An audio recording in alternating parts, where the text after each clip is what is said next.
शुरुआत एक बड़ी खबर से कर रहे हैं। लखीमपुर कांड पर यूपी में सियासी हलचल और तेज होती हुई नजर आ रही है।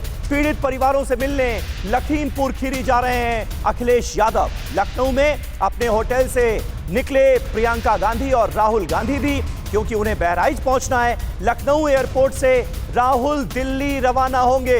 एयरपोर्ट से बहराइच के लिए रवाना होंगी प्रियंका गांधी, ये जानकारी फिलहाल मिल रही है। यानी राहुल गांधी वापस आएंगे। लखीमपुर में पीड़ित परिवारों से उन्होंने मुलाकात की। इंसाफ की लड़ाई कांग्रेस पार्टी पीड़ित परिवारों के साथ लड़ेगी, ये भरोसा दिलाया पीड़ित परिवारों को। और उसके बाद अब ये जानकारी मिल रही है कि राहुल गांधी दिल्ली लौटेंगे, लेकिन प्रियंका गांधी यहां से बहराइच जाएंगी और वहां पर पीड़ित परिवारों से करेंगी मुलाकात।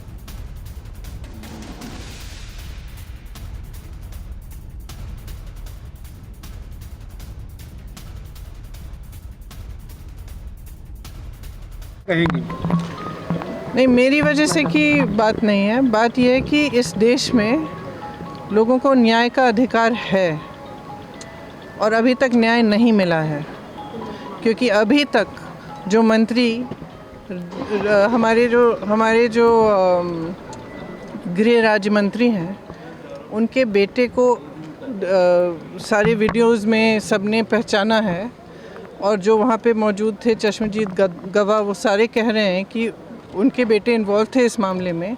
तो मैं जानना चाहती हूँ कि न्याय कैसे मिलेगा अगर वो मंत्री रहेंगे? उनके अंडर आता है ना ये सब। किसानों से तो जब तक वो रहेंगे, जब तक वो बर्खास्त नहीं होंगे, तो कौन एक निष्पक्ष जांच करेगा? बताइए। मैम बराबर सवाल उठा रही हैं कि हमको गिरफ्तार किए, हमारा कसूर क्या था? हम तो गए थे सांत्वना देने जी, लेकिन जो लोग दोषी थे अभी वो लोग किसी को नहीं पकड़ा गया। तो आप बताइए, क्या ये है हमारी देश की परंपरा? क्या इसको कहते हैं न्याय? हम सब परिवारों के साथ मिले कल, तीनों परिवारों ने एक ही चीज़ कही, हमें मुआवजा से कोई मतलब नहीं है, हमें न्याय चाहिए, मंत्री को बर्खास्त करना चाहिए और जिसने ये किया है, जो भी अपराधी है, उसको गिरफ्तार करना चाहिए। तो आपने पूरी पुलिस फोर्स अपनी निकाल दी हमें रोकने के लिए, नाकाबंदी हुई, और सिर्फ हमें रोकने के लिए नहीं, लेकिन परिवारों के इर्द गिर्द, उनके गांव के इर्द गिर्द, कि कोई आए नहीं जाए नहीं उसके अंदर। लेकिन आपने अपराधी के लिए कोई पुलिस फोर्स नहीं निकाली। जिस दिन ये हुआ, पुलिस फोर्स कहाँ थी? क्या कर रही थी? क्या पुलिस सिर्फ नेताओं को रोकने के लिए है कि अपराधियों को रोकने के लिए? और मुझे बगैर FIR गिरफ्तार किया, कोई कागज़ नहीं दिखाया, कल तक भी कोई कागज़ नहीं दिखाया, कोई मैजिस्ट्रेट के सामने पेश नहीं किया, जितने भी नियम हैं सारों का उल्लंघन किया मुझे गिरफ्तार करने के लिए, और इनके लिए बस FIR काफ़ी। और इन्होंने अपनी गाड़ी के नीचे 6 लोगों को कुचला है। ये एक लोकतंत्र है, यहाँ न्याय आपका अधिकार है, और इसके लिए मैं लड़ूंगी जब तक ये मंत्री बर्खास्त नहीं होगा, जब तक ये लड़का गिरफ्तार नहीं होगा, तब तक मैं बिल्कुल अडिग रहूंगी। तो क्योंकि मैंने उन परिवारों से वचन दिया है। तब तक आप यूपी में रहकर ये संघर्ष करेंगे?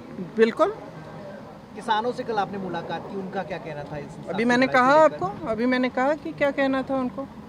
मैम चाहे किसी भी घर में, चाहे उनकी बहन है, जो 2 लड़कों से एक लड़का था, उसकी बहन थी, चाहे उसकी माँ थी, उसके पिता थे, एक थोड़े से बुज़ुर्ग थे, उनकी बीवी, उनके बच्चे, कश्यप जी के पिताजी, सब ने यही कहा।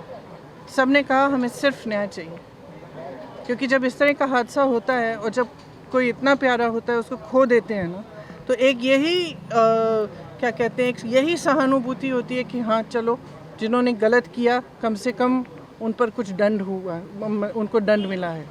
लेकिन उनको नहीं लग रहा है, आशा ही नहीं है। पोस्टमार्टम की रिपोर्ट कल जो दी इन्होंने कश्यप जी को, उसमें कुछ पढ़ा ही नहीं जा रहा था, वो फोटोकॉपी की फोटोकॉपी दी है। अब आप बताइए, आप परिवार हैं, पोस्टमार्टम में कुछ पढ़ा ही नहीं जा रहा है, किस तरह की रिपोर्ट है? वो कह रहे थे कि वीडियो दिखा रहे हैं मुझे, ये मेरा भाई है, ये मेरा भाई है, ये गाड़ी के नीचे देखिए, ये मेरा भाई है, ये गिर रहा है।